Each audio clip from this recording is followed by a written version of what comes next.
Hello दोस्तों, good morning. स्वागत है एक बार फिर से आप सभी का Mishra ji technical YouTube channel में। दोस्तों आज है 24 नवंबर और आज की इस वीडियो में हम लोग बात करेंगे 24 नवंबर 2020 के करंट अफेयर के सभी इंपॉर्टेंट क्वेश्चंस के बारे में। पूरी वीडियो ध्यान से देखिएगा दोस्तों, आज बहुत ही इंपॉर्टेंट क्वेश्चंस आए हुए हैं। वीडियो को स्किप मत कीजिएगा, वीडियो को एंड तक देखिएगा। काफ़ी सारे क्वेश्चंस मिलेंगे ऐसे जो आपके एग्जाम में डायरेक्ट पूछे जा सकते हैं। वीडियो को लाइक कीजिएगा, शेयर कीजिएगा अगर पसंद आए तो, और चैनल को सब्सक्राइब करना मत भूलिएगा। वीडियो में आगे बढ़ने से पहले आपको बता दूं, ब्रह्मास्त्र करंट अफेयर की ई बुक अब आप परचेज कर सकते हैं हमारे एप्लीकेशन से। हिंदी और इंग्लिश दोनों लैंग्वेजेस में अलग अलग अवेलेबल है। इसमें आपको जनवरी 2020 से अक्टूबर 2020 तक के सभी current affair category wise, chapter wise मिल जाएंगे, जिससे आप करंट अफेयर में संपूर्ण कवरेज एक ही ई बुक में प्राप्त कर सकते हैं। लिंक नीचे डिस्क्रिप्शन में दिया गया है, आप लोग MZT ऐप से भी जाकर परचेज कर सकते हैं। चलिए बात करते हैं लास्ट डे के क्वेश्चंस की। लास्ट डे का हमारा पहला क्वेश्चन था, विश्व मत्स्य पालन दिवस कब से मनाया जाना शुरू हुआ? तो ये दोस्तों मनाया जाना शुरू हुआ 2017 से। अगला, ICC के वर्तमान मुख्य कार्यकारी अधिकारी कौन है, यानी CEO कौन है? तो वो हैं मनु साहनी जी। दोनों ही क्वेश्चन इंपॉर्टेंट थे, इनके बारे में काफ़ी लोगों ने डिटेल में आंसर किया है, आप लोग भी डिटेल में आंसर किया करो। चलिए दोस्तों अब बात करते हैं आज के दिन के पहले क्वेश्चन की। पहला क्वेश्चन है, नेविगेशन प्रणाली के लिए IMO द्वारा मान्यता प्राप्त करने वाला चौथा देश कौन बना? तो दोस्तों चौथा देश बन गया है हमारा प्यारा भारत। ये बहुत ही अच्छी खबर है दोस्तों, गुड न्यूज़ है हम लोगों के लिए कि अब भारत का भी जो नेविगेशन सिस्टम है इसको मान्यता मिल चुकी है IMO की। IMO यानी कि इंटरनेशनल मैरीटाइम ऑर्गेनाइजेशन, अंतर्राष्ट्रीय समुद्री संगठन। अब देखिए दोस्तों, होता क्या है कि अमेरिका के पास जो GPS है, ग्लोबल पोजीशन सिस्टम, जो अमेरिका का नेविगेशन सिस्टम है, इसी को पूरी दुनिया लगभग पूरी दुनिया यूज़ कर रही है। हम लोग भी मैक्सिमम यही यूज़ करते हैं, GPS यूज़ करते हैं। लेकिन क्या हो अगर ऐसे ही इंडिया का भी एक ऐसा नेविगेशन सिस्टम हो? तो ये वही है। इंडिया के पास भी जो नेविगेशन सिस्टम है उसको अभी तक अंतर्राष्ट्रीय मान्यता नहीं मिली थी, लेकिन अब अंतर्राष्ट्रीय स्तर पर मान्यता मिल चुकी है कुछ क्षेत्रों के लिए। किस क्षेत्र के लिए? हिंद महासागर के क्षेत्रों में संचालन के लिए। तो अब IMO यानी इंटरनेशनल मैरीटाइम ऑर्गेनाइजेशन ने दोस्तों हिंद महासागर के क्षेत्रों में संचालन के लिए इंडिया को मंजूरी दे दी है। किसको? IRNSS को। यही है हमारा नेविगेशन सिस्टम, IRNSS। पूरा ध्यान से सुनिएगा, अभी आपको सभी देशों के बारे में बताएंगे। IRNSS का मतलब होता है Indian regional navigation satellite system. ये हमारा नेविगेशन सिस्टम है। अमेरिका का मैंने बताया GPS है, ग्लोबल पोजीशन सिस्टम। रसिया का क्या है? रसिया के नेविगेशन सिस्टम का नाम है GLONASS, ग्लोनास। ठीक है, ग्लोनास का फुल फॉर्म होता है global navigation satellite system. Global navigation satellite system, ये है रसिया का। चाइना का क्या है? चाइना का अभी कुछ ही दिन पहले मैंने आपको बताया था, बेईदोऊ जो है ये चाइना का नेविगेशन सिस्टम है। हालांकि सबसे बड़ा और सबसे पुराना तो अमेरिका का ही है, GPS। अब इंडिया ने भी बना लिया है, तो इंडिया को भी अब अंतर्राष्ट्रीय स्तर पर मान्यता धीरे धीरे मिल रही है, पार्ट बाय पार्ट करके। तो इंडिया का नेविगेशन सिस्टम आपको याद रखना है, बहुत ही इंपॉर्टेंट है, IRNSS, Indian regional navigation satellite system. Okay, तो अब भारत बन गया है चौथा देश। चलिए नेक्स्ट बात करते हैं। अगला है, भारत वर्ष 2022 में G20 सम्मेलन की मेज़बानी की बजाय अब कब करेगा? तो दोस्तों 2022 में भारत करने वाला था G20 सम्मेलनों की मेज़बानी, लेकिन अब 2022 की बजाय भारत करेगा 2023 में मेज़बानी। और जो 2023 में इंडोनेशिया करने वाला था G20 सम्मेलन की मेज़बानी, अब वो करेगा 2022 में। ठीक है, तो यानी अदला बदली हो गई। 2022 में इंडिया करने वाला था, अब 2023 में करेगा। 2023 में इंडोनेशिया करने वाला था मेज़बानी, अब वो 2022 में करेगा। कारण क्या है ये अदला बदली का? कारण ये है दोस्तों कि 2023 में इंडोनेशिया जो है वो एशियान कंट्रीज़ की, ASEAN, एशियान का मतलब आप लोग समझ रहे हैं ना, association of south east Asian nation, ASEAN की मेज़बानी करने वाला है इंडोनेशिया 2023 में। तो होता क्या है दोस्तों, जब भी कोई देश किसी की होस्टिंग करता है, किसी भी G20 सम्मेलन हुआ या आसियान सम्मेलन हुआ, किसी का भी सम्मेलन का अध्यक्ष रहता है उस वर्ष, तो पूरे वर्ष भर कोई ना कोई मीटिंग्स लगी रहती हैं। आप सुनते होंगे गृह मंत्रियों की G20 की सम्मेलन हुई, बैठक हुई, या राष्ट्र अध्यक्षों की बैठक हुई, विदेश मंत्रालय की बैठक हुई। ठीक है, राष्ट्र प्रमुखों की बहुत सारी बैठक होती रहती है पूरे साल भर। तो साल भर वो देश मेज़बानी करने में बिजी रहता है। तो ऐसे में अगर एक ही वर्ष में दो दो बड़ी मेज़बानी मिल जाएगी, यानी एशियान कंट्री की भी मेज़बानी करेगा और G20 की भी मेज़बानी करेगा, तो कर नहीं पाएगा। तो इस वजह से चेंज किया गया। चेंज कैसे किया गया कि भारत को दे दिया गया 2023 की मेज़बानी, और 2022 में जो मेज़बानी भारत करने वाला था अब 2022 में इंडोनेशिया करेगा, और फिर 2023 में इंडोनेशिया आसियान कंट्रीज़ की मेज़बानी कर लेगा। क्लियर होना चाहिए बिल्कुल। तो इससे कई सारे क्वेश्चंस आपको मिल रहे हैं, आप सभी को ध्यान में रखिएगा। अच्छा, अब बात आती है इस वर्ष कौन कर रहा है G20 सम्मेलन की मेज़बानी। तो इस वर्ष दोस्तों सऊदी अरब कर रहा है। सऊदी अरेबिया ने अभी एक विवादित नोट भी जारी किया था, याद होगा आपको। उस नोट में दोस्तों इसने अपना वर्ल्ड मैप छापा हुआ था। वर्ल्ड मैप में बेसिकली उसने फोकस किया था G20 के जो देश थे उनको, लेकिन उसमें इसने एक मिस्टेक कर दिया था। मिस्टेक क्या किया था? भारत के जम्मू कश्मीर वाले हिस्से को लेकर के इसने उस मैप में भारत, क्योंकि भारत भी ऑब्वियस सी बात है उसका सदस्य है G20 का, तो भारत का भी उसमें होगा नक्शा।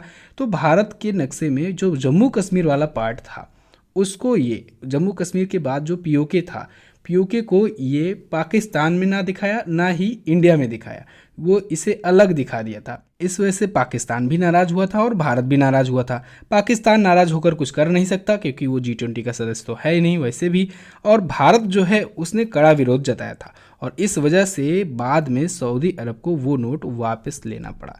ये भी आपको ध्यान रखना चाहिए। नेक्स्ट बात करते हैं। अगला है EIU द्वारा जारी world wide cost of living index 2020 में शीर्ष पर कौन है? तो शीर्ष पर है दोस्तों हांगकांग।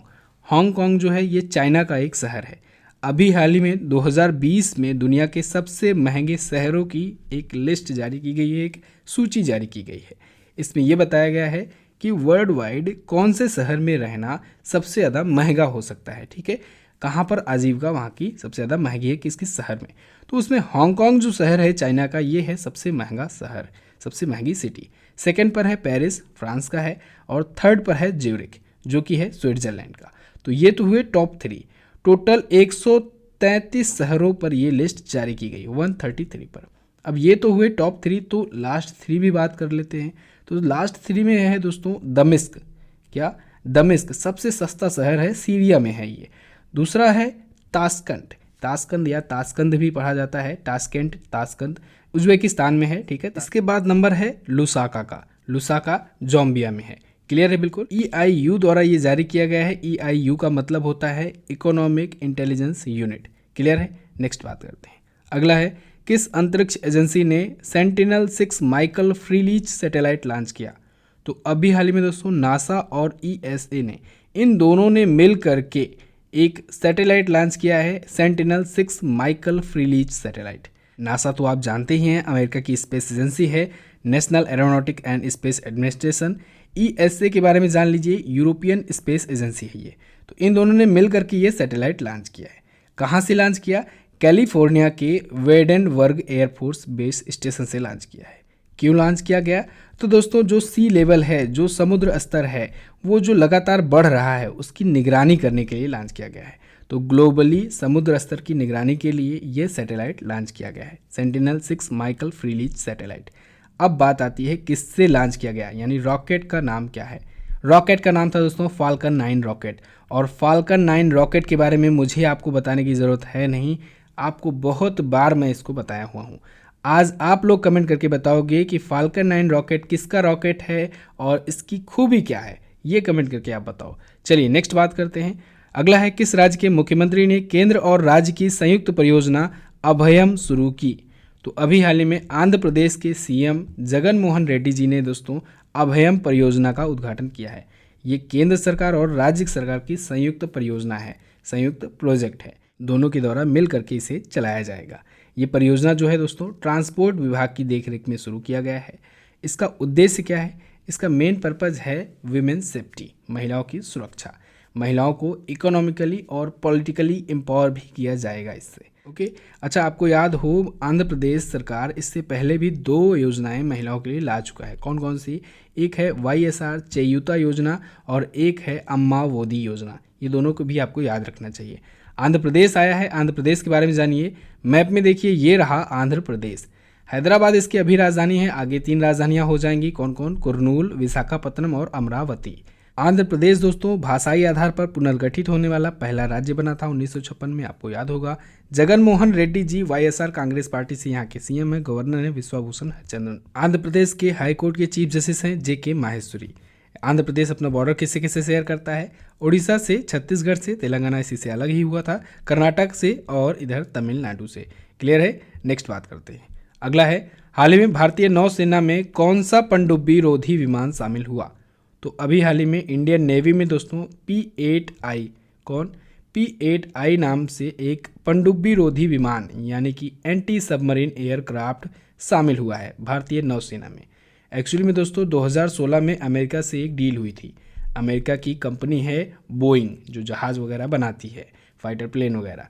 तो बोइंग के साथ समझौता हुआ था, लगभग $1 बिलियन की ये डील हुई थी। कितने की? $1 बिलियन की डील हुई थी। तो उसी डील के तहत ये 9वां एयरक्राफ्ट अपना भेजा हुआ है। कौन सा? 9वां एयरक्राफ्ट भेजा है P8I।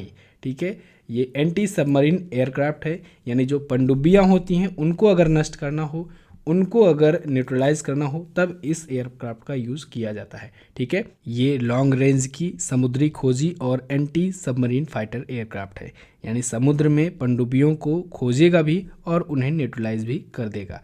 चलिए, इंडियन नेवी आया है, इंडियन नेवी के बारे में जानिए। अभी 4 दिसंबर आने वाला है, भारतीय नौसेना दिवस आएगा 4 दिसंबर को।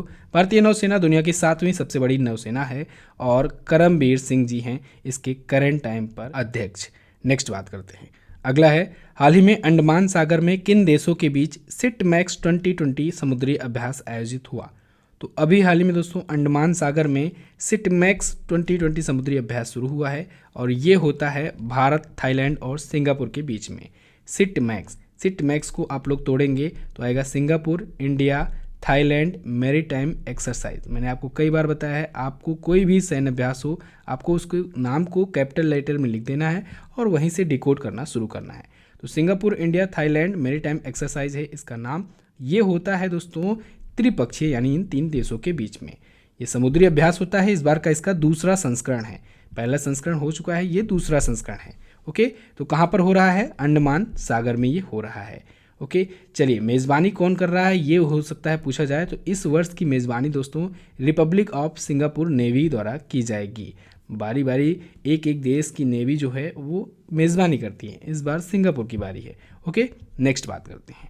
अगला है, मत्स्य पालन विभाग द्वारा पहली बार दिए गए पुरस्कारों में शीर्ष समुद्री राज्य का पुरस्कार किसे मिला? तो दोस्तों मत्स्य पालन विभाग ने अभी हाल ही में मत्स्य पालन दिवस के दिन, आपको याद होगा 21 नवंबर को मनाया गया विश्व मत्स्य पालन दिवस, इसी दिन इसने अपने पुरस्कारों की भी घोषणा की, वो भी पहली बार। अब देखिए, इसने दोस्तों 3 क्षेत्रों में पुरस्कार देने की घोषणा की है। अब 3 क्षेत्रों में दिया है और 3 प्रकार से दिया है। किसको किसको? राज्यों को दिया गया, संगठनों को दिया गया और जिलों को दिया गया। तो बहुत ही ध्यान से समझिएगा, पूरी की पूरी लिस्ट मैं आपको बता रहा हूँ। ठीक है, पहले तो आप लोग ध्यान दीजिए, 3 क्षेत्रों में दिया गया। कौन कौन से क्षेत्र हैं? समुद्री क्षेत्र है, पहाड़ी क्षेत्र है और अंतर्देशीय क्षेत्र है। तो ये 3 क्षेत्र हो गए। अब इन 3 क्षेत्रों में राज्यों को भी मिला, संगठनों को भी मिला और जिलों को भी मिला। तो इसमें पूछा क्या गया है क्वेश्चन में कि शीर्ष समुद्री राज्य का पुरस्कार किसे मिला? तो देखिए, समुद्री क्षेत्र है और राज्य है, तो याद रखिएगा उड़ीसा को मिला है। अब पूरा मैं लिस्ट आपको बता दे रहा हूँ, ये तो इस क्वेश्चन का आंसर था। देखिए दोस्तों, राज्यों में अगर बात करें तो राज्य में समुद्री राज्य उड़ीसा को चुना गया, अंतर्देशीय राज्य उत्तर प्रदेश को चुना गया और पहाड़ी और पूर्वोत्तर राज्य जो तीसरी कैटेगरी है उसमें असम को चुना गया। तो ये राज्यों की बात हुई। इसके बाद अगर संगठनों की बात करें तो दोस्तों समुद्री क्षेत्र में तमिलनाडु मत्स्य विकास निगम लिमिटेड को मिला है। इसके बाद अंतर्देशीय क्षेत्र में तेलंगाना राज्य मछुआरा सहकारी समिति फेडरेशन को मिला। इसके बाद दोस्तों तीसरी जो कैटेगरी है पहाड़ी क्षेत्र और पूर्वोत्तर की कैटेगरी, उसमें Assam apex cooperative fish marketing and processing federation को दिया गया। तो ये हो गई संगठनों की कैटेगरी। अब तीसरी कैटेगरी आती है जिलों की। तो दोस्तों जिलों की कैटेगरी में समुद्री जिला चुना गया कृष्णा जिला आंध्र प्रदेश का। इसके बाद दूसरी जो कैटेगरी है अंतर्देशीय कैटेगरी, उसमें कालाहांडी जिला चुना गया जो कि ओडिशा का है। और तीसरी जो कैटेगरी है पहाड़ी और पूर्वोत्तर कैटेगरी, उसमें नागौर को चुना गया। किसे? नागौर जिला को चुना गया जो कि है असम का। तो ये पूरी की पूरी लिस्ट थी। चलिए नेक्स्ट बात करते हैं। अगला है फीफा ने अफ्रीकी फुटबॉल परिसंघ यानी CAF के अध्यक्ष पर कितने वर्षों का प्रतिबंध लगाया? तो फीफा ने अभी हाल ही में दोस्तों अफ्रीकी फुटबॉल परिसंघ के अध्यक्ष हैं अहमद, उन पर 5 वर्षों का प्रतिबंध लगाया है, 5 वर्षों का बैन लगाया है अहमद पर, जो कि हैं कॉन्फेडरेशन ऑफ अफ्रीकन फुटबॉल के अध्यक्ष। फीफा द्वारा ये बैन क्यों लगाया गया है? इन पर दोस्तों वित्तीय लेन देन के मामले में आरोप लगाए गए थे और उनका दोषी भी पाया गया। इस वजह से फीफा ने 5 वर्षों का प्रतिबंध लगा दिया। फीफा आया है, फीफा के बारे में जानिए। फीफा का फुल फॉर्म होता है federation international D football association.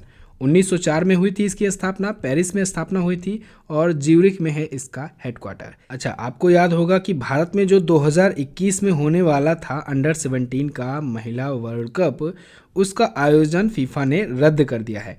Under 17 का वुमेन वर्ल्ड कप होने वाला था फीफा का, उसको फीफा ने रद्द कर दिया है, कैंसिल कर दिया है। क्लियर दोस्तों, वीडियो अगर पसंद आया करे तो प्लीज़ इसे लाइक ज़रूर कर दिया करो। आप लोग लाइक करना भूल जाते हो, इतने व्यूज़ होते हैं फिर भी लाइक्स बहुत कम आ रहे हैं आजकल। आप लोग वीडियो को लाइक कर दिया करो और अपने दोस्तों के पास इसे शेयर कर दिया करो। मैं अपनी तरफ से पूरी कोशिश करता हूँ आपको अच्छे से अच्छा समझाने की, बताने की। आपका फ़र्ज़ बनता है आप लोग वीडियो को लाइक किया करो और इसे शेयर भी कर दिया करो। चलिए बात करते हैं अगले क्वेश्चन की। नेक्स्ट है, किस अभिनेता को वर्ष 2020 का आदित्य विक्रम बिरला कला शिखर पुरस्कार मिला? तो अभी हाल ही में दोस्तों नसीरुद्दीन शाह को, किसे? नसीरुद्दीन शाह को आदित्य विक्रम बिरला कला शिखर पुरस्कार मिला 2020 का। अच्छा, इनके साथ 2 और अवार्ड पाए हैं, 2 और व्यक्ति हैं। कौन कौन हैं? नील चौधरी और इरावती कार्णिक। इन दोनों आर्टिस्टों को भी मिला है अवार्ड, लेकिन इनको क्या मिला है? इनको मिला है आदित्य विक्रम बिरला कला किरण पुरस्कार। ध्यान रखिएगा, इन्हें कला किरण पुरस्कार मिला और इन्हें कला शिखर पुरस्कार मिला नसीरुद्दीन शाह को। क्लियर है? ये दोनों जो हैं वो थिएटर आर्टिस्ट हैं। नेक्स्ट बात करते हैं।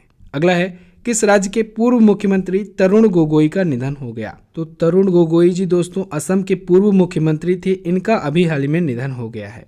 ये दोस्तों असम के 3 बार लगातार मुख्यमंत्री रहे।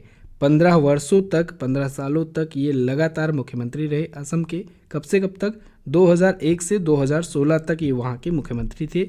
86 वर्ष की उम्र में अभी हाल ही में कोविड-19 के कारण इनका निधन हो गया। अच्छा दोस्तों, आप लोग देख रहे हैं पिछले 1 से 1.5 महीनों में 3 राज्यों के पूर्व मुख्यमंत्रियों का निधन हुआ। गुजरात के पहले हुआ, तो गुजरात के केशुभाई पटेल थे, मुख्यमंत्री थे, पूर्व मुख्यमंत्री थे, इनका निधन हुआ। बिहार के पूर्व मुख्यमंत्री थे सतीश प्रसाद सिंह जी, इनका भी निधन हुआ। बिहार के सबसे छोटे कार्यकाल वाले ये मुख्यमंत्री थे। सिक्किम के पूर्व मुख्यमंत्री थे संचवान लिम्बू, इनका भी निधन हो गया। तो अब असम के भी पूर्व मुख्यमंत्री तरुण गोगोई का भी निधन हो गया। क्लियर? तो बस दोस्तों ये तो थी हमारी आज की वीडियो। कैसी लगी है आपको आप लोग कमेंट करके बताइए, और वीडियो को अगर लाइक और शेयर नहीं किए हो तो लाइक और शेयर कर दीजिएगा। चैनल पर नए आए हो, चैनल को सब्सक्राइब नहीं किए हो तो चैनल को सब्सक्राइब भी कर देना। बेल आइकन को प्रेस कर देना जिससे आने वाली वीडियोस भी मिल जाए। नवंबर 2020 की मंथली करंट अफेयर की मोस्ट इंपॉर्टेंट क्वेश्चंस की वीडियो आ चुकी है, आप लोग उसे भी जाकर के देख लीजिए, चैनल पर बहुत इंपॉर्टेंट है। अगर आपने नहीं देखा है तो देखिएगा जरूर, बहुत ज़्यादा इंपॉर्टेंट होने वाली है। बात करते हैं अब क्वेश्चंस ऑफ द डे की। आज का पहले क्वेश्चन है आपके लिए, वर्तमान में भारत के कैग कौन हैं, यानी controller and auditor general of India कौन है? अगला है, हाल ही में अमेरिका ने किस देश को 400 हार्पून ब्लॉक 2 मिसाइलें देने के लिए समझौता किया है? दोनों ही क्वेश्चन है इंपॉर्टेंट, दोनों के बारे में डिटेल में आप लिख सकते हो। अब आप वीडियो देख ली हो तो जाओ MJTF की क्विज भी सॉल्व कर लो। क्विज सॉल्व करने के साथ साथ आप वहां से PDF भी डाउनलोड कर सकते हो। और दोस्तों इमेज फॉर्मेट में सभी क्वेश्चंस का वन लाइनर के रूप में आप पा सकते हो सिंगल इमेज में हमारे टेलीग्राम ग्रुप से। तो टेलीग्राम ग्रुप को भी ज्वाइन कर लो, उसका भी लिंक नीचे डिस्क्रिप्शन में दिया गया है। मिलते हैं दोस्तों अगली वीडियो में, तब तक के लिए नमस्कार, जय हिंद, वंदे मातरम।